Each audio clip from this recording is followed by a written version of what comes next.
Ya,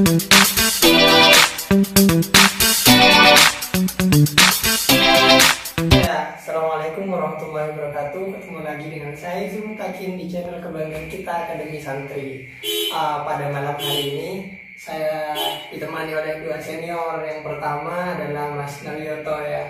Selamat malam Mas Naryoto. Selamat malam. Assalamualaikum. Waalaikumsalam warahmatullahi. Yang kedua Pak Pujiantoro. Dari Mas Naryoto saya perkenalkan, Mas Naryoto ini adalah salah satu mantan pimpinan DPRD Kabupaten Situbondo, sekaligus mantan ketua DPC PDI Situbondo gitu Pak. PDI Perjuangan Kabupaten. PDI Perjuangan Kabupaten Situbondo. Kemudian Pak Pujiantoro ini salah satu pengacara senior di Situbondo. Jadi pemahaman hukumnya, kalau Pak Naryoto paham dalam segi politik, Pak Pujiantoro ini paham dalam segi hukum. Nah, pada malam hari ini kita akan sedikit berbincang-bincang dengan beliau. Ya, gimana kabarnya dari Pak Naryoto dulu? Gimana Pak? Alhamdulillah baik. Alhamdulillah baik. Pak Puji baik juga. Baik Ya. baik juga. Sekarang isu yang tengah hangat adalah terkait APBD Situbondo yang tidak kunjung sah gitu ya. Tidak kunjung disahkan apa sah Pak Naryoto? Disahkan. Tidak kunjung disahkan, entah bagaimana dan apa masalahnya. Mungkin nanti kita ingin dengar tanggapan dari Pak Naryoto. Gimana Pak rame-rame persoalan APBD? APBD Kabupaten Situbondo 2021 kan yang dimaksud ya. Yang kabarnya ramai saat ini bahwa sudah tinggal 2 hari tahun 2020 APBD kita masih tidak ada. Sedangkan APBD itu adalah salah satu elemen indikator untuk pembangunan ke depan, yaitu pembangunan tahun 2021. Jadi naik sekali memang, buruk sekali memang ketika APBD sampai saat ini belum bisa disahkan.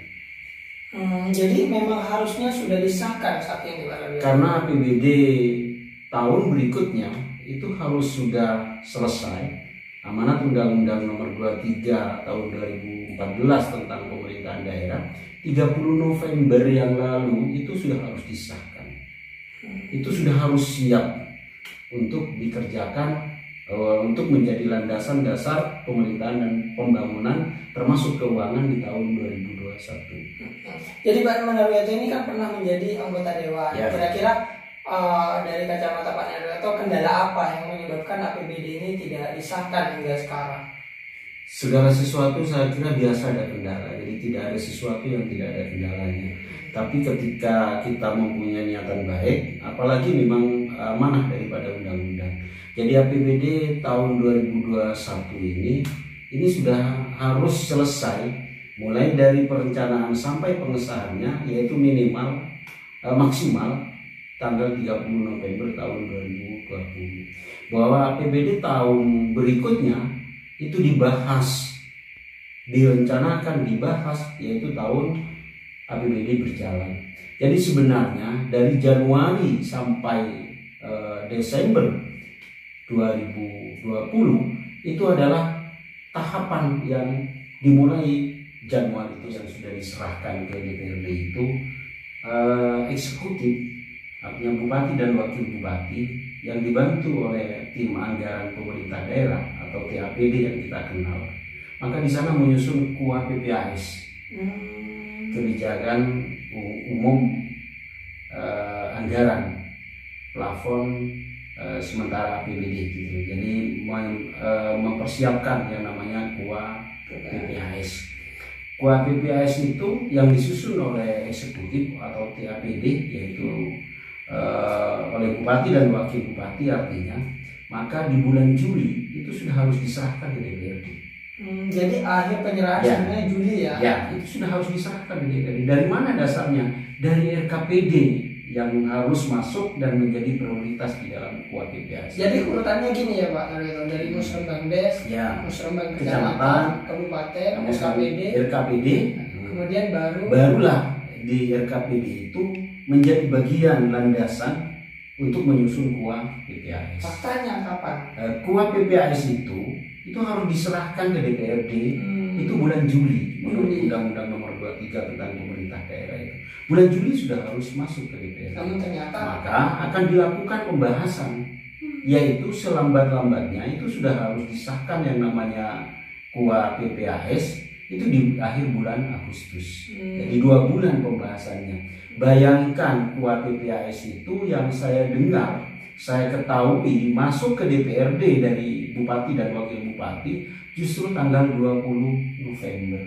Dari Juli ke November pada ya, jaraknya. Artinya di sini ada sesuatu yang tidak beres. Ada sesuatu yang salah kalau menurut saya. Lalu bagaimana mungkin kalau undang-undang mengamanatkan tanggal 30 November APBD bukan KUA ya, sudah harus disahkan, tapi KUHP-PAS-nya saja diserahkan 20 November. Kalau berjalan sebagaimana mestinya amanah undang-undang, 2 bulan pembahasannya. Nah itu bagaimana 10 hari harus KUHP-PAS-nya selesai, APBD-nya selesai. Maka kalau menurut saya itu dilakukan dan dipaksakan, saya kira tidak bagus perencanaannya. Tidak mungkin lah artinya kejar tayang untuk kepentingan rakyat. Jadi kemungkinan misalnya tetap disahkan di bulan tahun berjalan ya. Di tahun berjalan. Nah ini yang menurut saya tidak baik sama sekali. Bahkan kalau saya sebagai rakyat yang juga mempunyai hak, artinya untuk menyampaikan aspirasi, menyampaikan pendapat, mempunyai hak juga nasib saya ada di APBD. Jadi ini buruk sekali pemerintah. Coba kalau Pak Puji melihat ini gimana dengan adanya APBD yang sampai akhir tahun ini belum disahkan? Pandangan Pak Puji dari sisi hukum bagaimana, Pak? Oh, gini ya. Kalau saya menyikapi dengan perjalanan APBD yang kelihatannya sudah mentok, tidak bisa disahkan.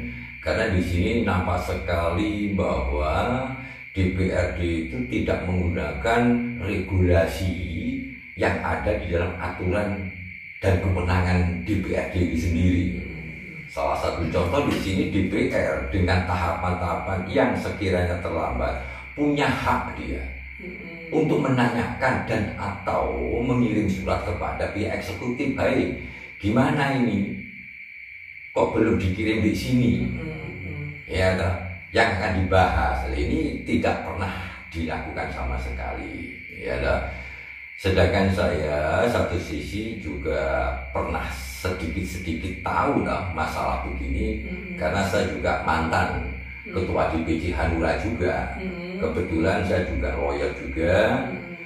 Untuk menyikapi tentang ke depan dengan adanya kendala APBD yang kayak begini, sebagai rakyat saya sangat menyayangkan sekali. Ya, kenapa hak yang melekat di DPR ini tidak pernah dilakukan? Akhirnya saya berpikir bahwa kendala seperti ini harus kita lakukan suatu perbuatan agar membuat suatu efek jelas ke depan untuk menjadi lebih baik. Apa kira-kira apa yang harus dilakukan? Ini kan kemarin ada informasi bahwa DPRD-nya sudah mengalah, dalam artian dia sudah mengalah, artinya mengikuti apa kemauan eksekutif. Nah, ternyata kan eksekutif sampai saat ini belum ada tanda-tanda untuk yes gitu. Kira-kira apa yang harus dilakukan DPR legislatif ke eksekutif ini? Ya, itu sudah merupakan dominionnya dari DPR ya.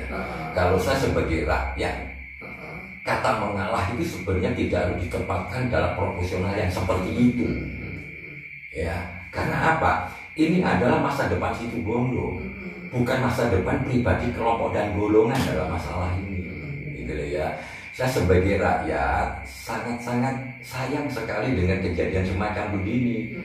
Bayangkan dengan tertundanya APBD macam begini ini, berarti kita tertunda kemajuan-kemajuan yang ada di Situbondo ke depan.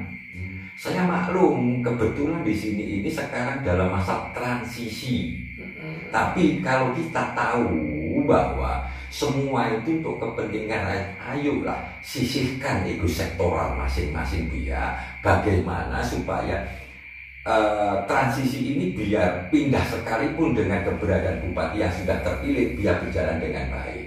Ini perlu ada suatu sikap yang bijak, dalam tanda kutip yang bijak, yang bisa dipahami agar rakyat itu tidak kecewa dengan keberadaan nantinya. Amatan saya sebagai lawyer, juga sebagai rakyat, saya merencanakan, bukan merencanakan lagi lah, saya akan mengajukan gugatan citation lawsuit dalam masalah ini. Saya target dengan insya Allah dalam waktu 1 minggu saya akan mengajukan gugatan ini. Yang digugat ini siapa? Yang saya gugat yang jelas ada 2 tergugat, 1 pemerintah daerah Kabupaten Situbondo dan DPRD Kabupaten Situbondo. Baik eksekutif maupun Betul, legislatifnya sama-sama. baik Ya. eksekutif maupun legislatifnya.